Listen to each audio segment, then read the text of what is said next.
तारीख थी 12 अगस्त 1997। घड़ी में सुबह के 9:58 थे। मुंबई के जुहू इलाके में एक कार पार्किंग में खड़ी थी। ड्राइवर बार बार घड़ी देख रहा था। उसे पता नहीं था कि आज का दिन सिर्फ उसके लिए नहीं बल्कि पूरे देश के लिए एक इतिहास बनकर रह जाएगा। उसी समय मंदिर के बाहर की सड़क पर एक महिला प्रसाद लेकर खड़ी थी। अचानक उसकी नजर सामने की नाई की दुकान पर पड़े 3 चेहरों पर गई। तीनों के हाथ खाली थे, लेकिन उनके चेहरे ऐसे लग रहे थे जैसे किसी अदृश्य बोझ को उठाए हों, बिल्कुल ठंडे, भावहीन और डरावने। एक पल के लिए उसे लगा कि कुछ गड़बड़ है, लेकिन उसने फिर सोचा, मुंबई है, यहाँ तो हर तरह के लोग मिलते ही हैं, और वह आगे बढ़ गई। पर असल में उन तीनों का होना किसी इत्तेफाक का हिस्सा नहीं था। वे यहाँ किसी का इंतजार कर रहे थे, एक आदमी का जिसका नाम सुनकर ही बॉलीवुड के बड़े बड़े दिग्गज सिर झुका देते थे, जिसकी मौजूदगी ने भारत की संगीत की दुनिया की दिशा बदल दी थी। कुछ ही दूरी पर वही शख्स मंदिर के अंदर पूजा में डूबा हुआ था। नाम था गुलशन कुमार। धूप, शांति और घंटियों की आवाज में किसी को अंदाजा नहीं था कि कुछ ही मिनट बाद इस जगह पर सिर्फ धुआं, खून और चीखें मचने वाली हैं। घड़ी में 10:15 हुए। मंदिर की घंटी आखिरी बार बजी और गुलशन कुमार धीमे धीमे सीढ़ियां उतरने लगे। हर रोज की तरह उनके चेहरे पर वही सुकून और वही भोलापन साफ नजर आ रहा था। पर सड़क की हवा अचानक बदल चुकी थी। नाई की दुकान के शीशे में बैठे तीनों लोगों के चेहरे अब बेचैन दिखाई देने लगे थे। उनकी नजरें बार बार मंदिर के दरवाजे पर टिक रही थीं कि जैसे किसी सिग्नल का इंतजार कर रही हूँ। और फिर वह क्षण आ गया। गुलशन कुमार अपनी कार की ओर बढ़ रहे थे कि अचानक भीड़ में से एक आदमी अलग हुआ। उसके कदम शांत थे, पर उसके इरादे वज्र की तरह सख्त थे। उसने इतने आराम से अपनी पिस्तौल निकाली कि जैसे किसी जेब से पेन निकाल रहा हो, और फिर वह सामने खड़ा हो गया। उसका चेहरा इतना ठंडा था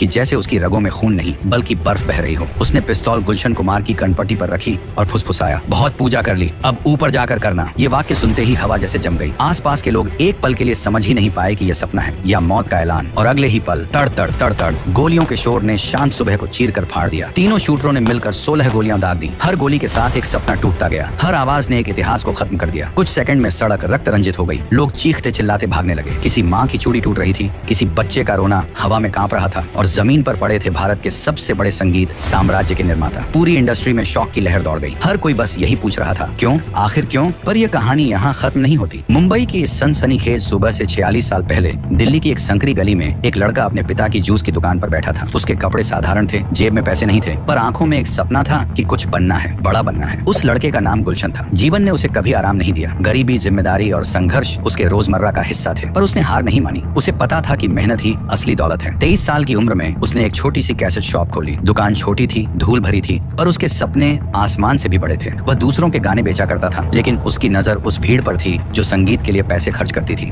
धीरे धीरे उसे समझ आया कि अगर लोग इतना प्यार से संगीत खरीदते हैं तो क्यों ना मैं खुद ये संगीत की कैसेट्स बनाऊं। और यहीं से जन्म हुआ सुपर कैसेट्स इंडस्ट्रीज का। एक छोटे स्टूडियो और सीमित साधनों के साथ उसने रिकॉर्डिंग शुरू की। भजन हो या फिल्मी गाने, हर सुर में उसकी मेहनत की महक दिखाई देती थी। समय बदला, उसकी कंपनी बड़ी होती गई। कहते हैं कि नोएडा की पहली कमर्शियल बिल्डिंग भी गुलशन कुमार के बिजनेस की वजह से बनी थी। लाखों लोग उनकी आवाज में, उनकी रचनाओं में और उनके गानों में अपने दिल की धड़कन सुनते थे। गुलशन कुमार सिर्फ बिजनेसमैन नहीं थे, वे धर्म के प्रति गहरी आस्था वाले इंसान थे। वैष्णो देवी में भंडारा शुरू करवाना, पिंजरे वाले परिंदों को खरीद कर आजाद करना, जानवरों को दफनाना। लोग कहते थे कि इस आदमी में सिर्फ दिमाग नहीं बल्कि दिल भी बड़ा है। लेकिन आगे बढ़ने से पहले प्लीज इस चैनल को सब्सक्राइब करके आगे की बेल जरूर दबा दीजिए, और साथ ही प्लीज इस वीडियो को भी लाइक कर दीजिए। इसी दौरान उन्होंने कई कलाकारों को आसमान तक पहुंचाया। अनुराधा पौडवाल, सोनू निगम, कुमार सानू और नदीम श्रवण जैसे संगीतकार, जिनके साथ उनकी जोड़ी ने हिंदी संगीत को नया युग दे दिया। 1990 में आई आशिकी के गानों ने इतिहास ही बदल दिया। 20 मिलियन से भी ज्यादा कैसेट्स बिके। उसके बाद संगीत का दूसरा नाम हो गया था गुलशन कुमार। लेकिन सफलता जितनी चमकदार होती है उतनी ही परछाइयां भी खींच लाती हैं, और उन्हीं परछाइयों में छिपा था वह खतरनाक खेल जिसका अंत 12 अगस्त 1997 की उस काली सुबह को हुआ। मुश्किलें वहीं जन्म लेती हैं जहां दो महत्वाकांक्षाएं एक साथ खड़ी हो जाएं। ये बात उस समय किसी को समझ नहीं आई थी, लेकिन बाद में पूरा बॉलीवुड इस सच की कीमत खून से चुकाने वाला था। कई सालों तक नदीम और गुलशन कुमार की जोड़ी एक दूसरे का सहारा बनकर चली। एक कमाल का म्यूजिक बनाता था और दूसरा उसे आसमान का ताज पहना देता था। पर रिश्ते चाहे कितने भी मजबूत क्यों ना हो, एक छोटी सी दरार से टूटने लगते हैं, और वह दरार आई आवाज को लेकर। धीरे धीरे नदीम के मन में यह ख्वाहिश जन्म लेने लगी कि वह सिर्फ धुनें ही न बनाए बल्कि खुद भी गाए। उसे लगता था कि दुनिया उसकी आवाज को पसंद करेगी, पर हकीकत उसकी उम्मीदों जैसी नहीं थी। एक शाम स्टूडियो में धुंधली लाइट्स के बीच गुलशन कुमार ने उससे कहा, तुम्हारा हुनर संगीत में है, गाने में नहीं। कोशिश मत छोड़ो, पर दुनिया को वो दो जिसमें तुम बेजोड़ हो। ये बात सलाह थी, पर नदीम के कानों तक यह नाकामी का तमाचा बनकर पहुंची। उसे लगा उसकी काबिलियत दबाई जा रही है। धीरे धीरे उसने खुद को पीड़ित समझना शुरू कर दिया कि जैसे कोई उसका हक छीन रहा हो। दोस्ती की नींव में पहली दरार यहीं पड़ी। फिर भी गुलशन कुमार ने उसे मनाने की कोशिश की। उन्होंने उसके गानों की एक एल्बम हाय अजनबी को आगे बढ़ाया, पर जैसा कि गुलशन पहले से समझ चुके थे, जनता का दिल नहीं पिघला। एल्बम बुरी तरह पिट गई। कंपनी को लाखों का नुकसान हुआ। इसके बाद गुलशन कुमार ने साफ साफ कह दिया, मैं अब और जोखिम नहीं उठा सकता। तुम्हारे गानों को प्रमोट करना मेरे बस के बाहर है। ये बात थी छोटी, पर नदीम के दिल में यह जहर का बीज बनकर उगने लगी। उधर 90 के दशक में टी सीरीज एक ऐसी ताकत बन चुका था जो हर कलाकार के सपने और करियर का फैसला कर सकता था। भारत के लगभग 65% गानों के हक बस इसी कंपनी के पास थे। जिस गाने को टी सीरीज हाथ लगा दे वह हिट, और जिसे न छुए उसका डूबना तय था। नदीम को लगने लगा कि गुलशन कुमार ही उसके रास्ते का दीवार है, कि वही उसे आगे बढ़ने से रोक रहे हैं। इस गलत फहमी की आग में वह लगातार जलता रहा और एक दिन यह आग बदले में बदल गई। धीरे धीरे नदीम का गुस्सा एक खतरनाक शक्ल लेने लगा। वह ऐसा निर्णय लेने के कगार पर पहुंच चुका था जिसे सुनकर इंसान तो क्या, शैतान भी डर जाए। रिपोर्ट्स बताती हैं कि नदीम ने अपने मन में तय कर लिया था कि अगर उसका करियर नहीं बनेगा तो किसी का भी नहीं बनेगा, और इसका रास्ता सिर्फ एक था, गुलशन कुमार को इस दुनिया से हटा देना। और यहीं से कहानी एक अंधेरे मोड़ पर जाती है। और इसी बीच म्यूजिक डायरेक्टर नदीम ने संपर्क साधा दुनिया के सबसे खतरनाक नाम से, जिसका असर सीमा पार से लेकर मुंबई की गलियों तक था, जिसके एक इशारे पर इंसान गायब हो जाता था। नाम था दाऊद इब्राहिम। दाऊद का पूरा साम्राज्य उसके भाई अनीस इब्राहिम और राइट हैंड अबू सलेम के दम पर चलता था, और बॉलीवुड, पैसा और पावर, इन तीन चीजों में उसकी दिलचस्पी जगजाहिर थी। मई 1997 दुबई का एक 5 स्टार होटल, अंदर एक कमरे में वो मीटिंग शुरू हुई जिसने भारतीय संगीत जगत में आने वाले सबसे बड़े तूफान की पटकथा लिखी। कमरे में बैठे थे 3 लोग, नदीम, अनीस इब्राहिम और अबू सलेम। चाय की भाप उठ रही थी, लेकिन माहौल में ठंड ऐसी थी कि जैसे बर्फ पिघलने से पहले की हो। नदीम फटे हुए गुस्से में बोला, उसने मेरा सब कुछ खत्म कर दिया है, अब उसकी बारी है। अबू सलेम ने हल्की मुस्कुराहट के साथ पूछा,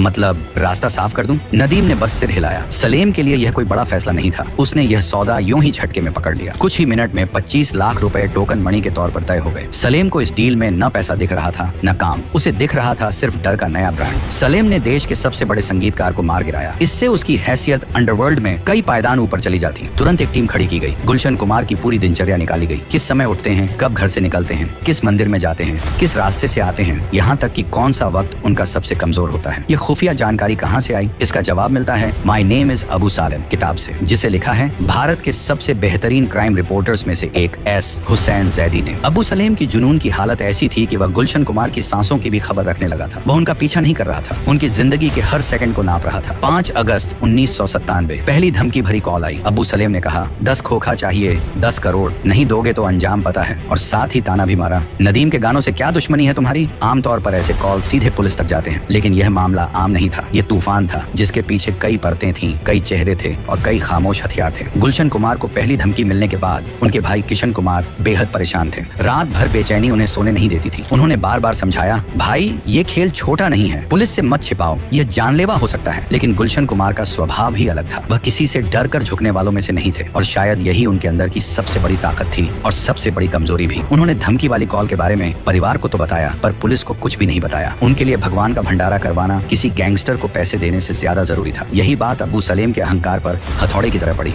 जब 9 अगस्त को दूसरी कॉल आई, सलेम ने वही धमकी दोहराई, और इस बार उसका लहजा और भी जहरीला था। लेकिन गुलशन कुमार ने शांत आवाज में कहा कि अगर मुझे 10 करोड़ देने हो तो मैं उसे वैष्णो देवी के भंडारे में लगा दूंगा, तुम्हारी जेब में नहीं। एक अंडरवर्ल्ड डॉन के लिए इससे बड़ी बेइज्जती क्या हो सकती थी कि उसके सामने कोई बिना डर के बोल दे, और वह भी भारत का सबसे बड़े संगीतकार। उस पल सलेम ने सिर्फ पैसे का अपमान नहीं देखा, बल्कि उसने अपनी हुकूमत पर चोट महसूस की, और ऐसी चोट का बदला वह किसी भी कीमत पर लेता था। यहीं से कहानी मौत की ओर मुड़ चुकी थी। अबू सलेम ने अपने गुर्गों को आदेश दिया कि गुलशन कुमार की जिंदगी के हर मिनट पर नजर रखी जाए। उनके जागने का समय, पहली चाय का वक्त, कब फोन करते हैं, किससे बात करते हैं, अक्सर कौन सा रास्ता चुनते हैं, कौन सी गाड़ी, कौन सा ड्राइवर, कौन सा मंदिर, यहाँ तक कि वह कब पानी पीते हैं और कब कुछ देर रुककर आराम करते हैं। हर छोटी बड़ी बात नोट की जा रही थी। वह एक आम आदमी नहीं रह गए थे, बल्कि अब वह अंडरवर्ल्ड की नजर में अब एक टारगेट थे। और जब हत्यारे कोई वार करने का प्लान बनाते हैं तो सबसे पहले 3 चीजें तय होती हैं, लोकेशन, टाइमिंग और एस्केप। सलेम ने वह जगह चुनी जहाँ गुलशन रोज जाते थे, जितेश्वर महादेव मंदिर। घर से नजदीक, भीड़ भाड़ वाला इलाका, लेकिन सुबह का वक्त इतना शांत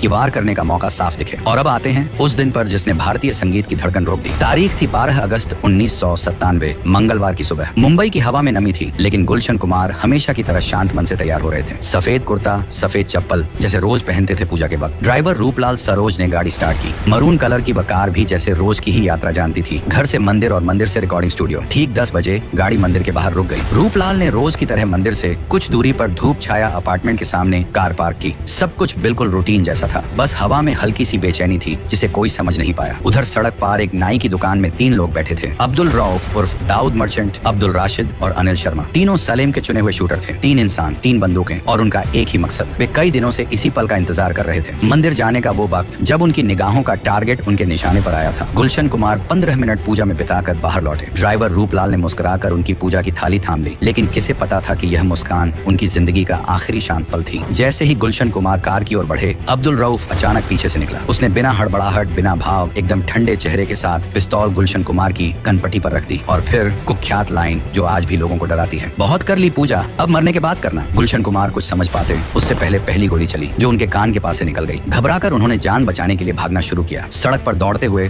वह पास के पब्लिक टॉयलेट की ओर गए। शायद उन्हें लगा वहाँ दीवार बचा लेगी, लेकिन किस्मत की दीवार टूट चुकी थी। उनका एक कदम लड़खड़ाया और वह जमीन पर गिर पड़े। रऊफ ने बिना समय गंवाए पीछे से 3 गोलियां और बरसा दी। इस बार गोलियां सीधे उनकी पीठ में धंस गईं। खून फर्श पर बहने लगा, लेकिन गुलशन कुमार हार मानने वालों में से नहीं थे। उनका शरीर कांप रहा था, लेकिन वह दीवार पकड़कर उठने की कोशिश करते रहे, 1, 2, 3 बार, पर हर कोशिश से शरीर जवाब देता चला गया। उनकी सांसें टूटी हुई थीं, पर इरादा अभी भी जिंदा था। उधर शूटर भी पीछा छोड़ने को तैयार नहीं था। एक मिशन जिसमें दया की कोई जगह नहीं थी। ड्राइवर रूपलाल यह सब अपनी आंखों से देख रहा था। उसकी दुनिया जैसे एक ही पल में ढह गई थी, लेकिन हिम्मत जुटाकर वह गुलशन कुमार को बचाने आगे दौड़ा। और यहीं से शुरू होती है उस अंतिम लड़ाई की कहानी जिसने पूरे भारत को हिलाकर रख दिया। ड्राइवर रूपलाल के पैर कांप रहे थे, लेकिन दिल में हिम्मत बची हुई थी। वह समझ चुका था कि अगर वह कुछ नहीं करेगा तो उसके सामने खड़ा इंसान जिसने उसे एक परिवार की तरह अपनाया, उसका अंत यहीं होने वाला है। बिना सोचे उसने पास रखा पूजा का कलश उठाया और पूरी ताकत से हमलावरों की ओर फेंक दिया। कलश हवा को चीरता हुआ रऊफ के कंधे से टकराया। एक पल के लिए सभी चौंक गए, लेकिन अगले ही क्षण गोलियों की आवाज सुनाई दी।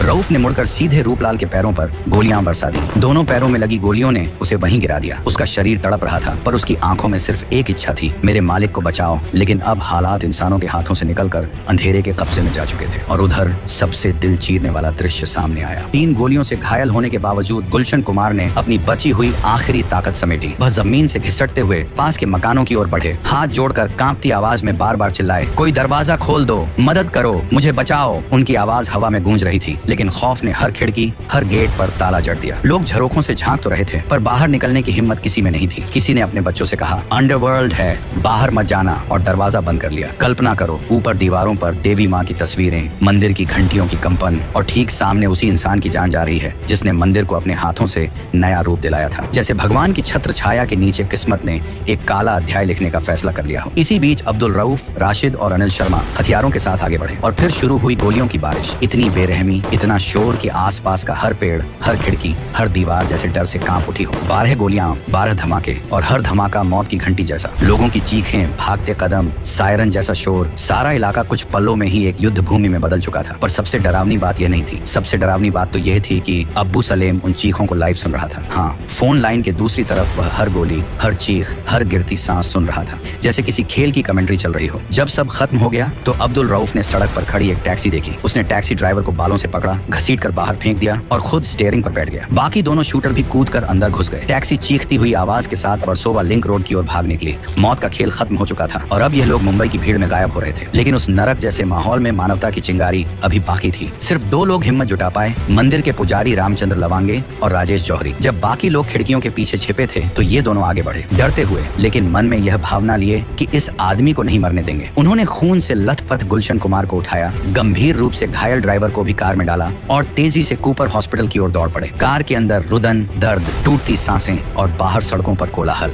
डॉक्टर्स ने पूरा प्रयास किया, लेकिन इतनी सारी गोलियों ने शरीर के अहम हिस्सों को तबाह कर दिया था। आखिरकार डॉक्टरों ने धीमी आवाज में कहा, हम कोशिश कर चुके हैं, अब कुछ नहीं किया जा सकता। और उसी क्षण भारतीय संगीत जगत की सबसे मजबूत धड़कन हमेशा के लिए थम गई। अगले दिन उनका पार्थिव शरीर दिल्ली ले जाया गया। लाखों लोग रो रहे थे, बॉलीवुड से लेकर आम जनता तक। हर किसी के मन में वही सवाल था कि जिसने भगवान के भजन से घर घर रोशनी की, उसे इतनी बेरहमी से क्यों मारा गया। लेकिन असली झटका आगे था। खबर आई कि महाराष्ट्र के डीजीपी राकेश मारिया को इस हत्या की योजना के बारे में पहले ही एक खबरी ने सूचना दे दी थी। तो फिर कार्रवाई क्यों नहीं हुई? पुलिस चुप क्यों थी? क्या कानून भी अंडरवर्ल्ड के डर में जी रहा था? ये सवाल आज भी हवा में तैरते हैं, अनुत्तरित, अधूरे और रहस्यमय। समय किसी भी घटना को दबा देता है, लेकिन सच्चाई अगर बहुत गहरी हो तो धीरे धीरे सतह पर खुद उभर आती है। गुलशन कुमार की मौत के बाद भी ऐसा ही हुआ। शुरुआत में यह मामला धुंध से ढका हुआ था, लेकिन 4 साल गुजरते गुजरते कई चेहरे सामने आने लगे। साल 2001 कोलकाता की एक सुनसान गली में पुलिस ने चुपके से घेरा डाला। सूचना मिली थी कि अब्दुल रऊफ, जिसे दाऊद मर्चेंट भी कहते थे, वहीं कहीं छिपा हुआ है, और अंत में वो पकड़ा गया। उसकी गिरफ्तारी उस केस की पहली बड़ी बड़ी सफलता थी जिसने मुंबई की नींव हिला दी थी। उसी साल मुकदमे की शुरुआत हुई। कुल 19 लोगों पर आरोप लगाए गए, लेकिन अदालत सबूत मांगती है,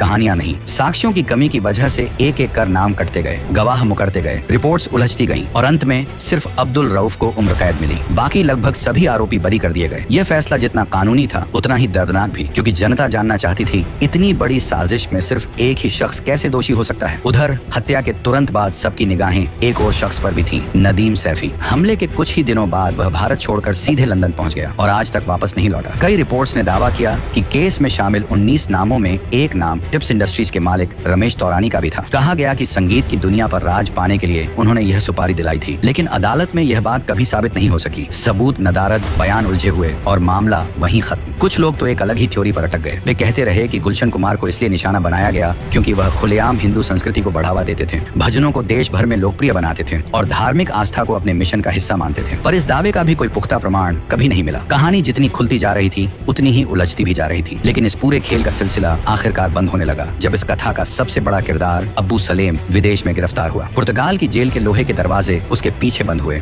और वहीं से उसके अंडरवर्ल्ड साम्राज्य का पतन शुरू हुआ और आज भी वह सलाखों के पीछे अपना अंजाम भुगत रहा है। लेकिन क्या इससे कहानी पूरी हो गई? नहीं, क्योंकि एक किरदार अभी भी बाहर था, दुनिया की रोशनी में, इंटरव्यू में अपनी बेगुनाही बताते हुए, और वह किरदार था नदीम। प्रत्येक बयान में वह यही दोहराता रहा, मैं नहीं भागा, मैं तो पहले से लंदन में था, लोगों ने कहानी गलत बना दी। लेकिन देश की जनता उस काली सुबह की याद कभी मिटा नहीं पाई। जिस तरह की बेरहमी से गुलशन कुमार को खत्म किया गया, उसने पूरे भारत को अंदर तक हिला दिया था। आज भी जब लोग गुलशन कुमार का नाम लेते हैं तो सिर्फ एक कंपनी या एक बिजनेसमैन उनका परिचय नहीं बनता। उनके गाए हुए भजन, उनकी आस्था, उनकी दानशीलता और संगीत के प्रति उनकी दीवानगी उन्हें अमर बनाती है। जिस इंसान ने टी सीरीज जैसा साम्राज्य खड़ा किया और भगवान के भजनों को हर घर की सुबह का हिस्सा बना दिया, उसका अंत इतना भयानक होगा किसी ने कल्पना भी नहीं की थी। लेकिन मौत सब छीन सकती है, सिर्फ मिटा नहीं सकती। और इसीलिए जिस्म भले चला गया लेकिन गुलशन कुमार नाम नहीं, एक युग बन गया। उनकी कहानी में उतार चढ़ाव, दोस्ती, दुश्मनी, विश्वासघात और बलिदान सब कुछ था, पर अंत में उनकी विरासत ही जीती और यही पूरी कहानी का सबसे सच्चा अध्याय है। और आखिर में आपके लिए एक सवाल कि आपके हिसाब से गुलशन कुमार की हत्या सिर्फ अंडरवर्ल्ड की साजिश थी या इसके पीछे कोई और भी ताकत काम कर रही थी? अपना जवाब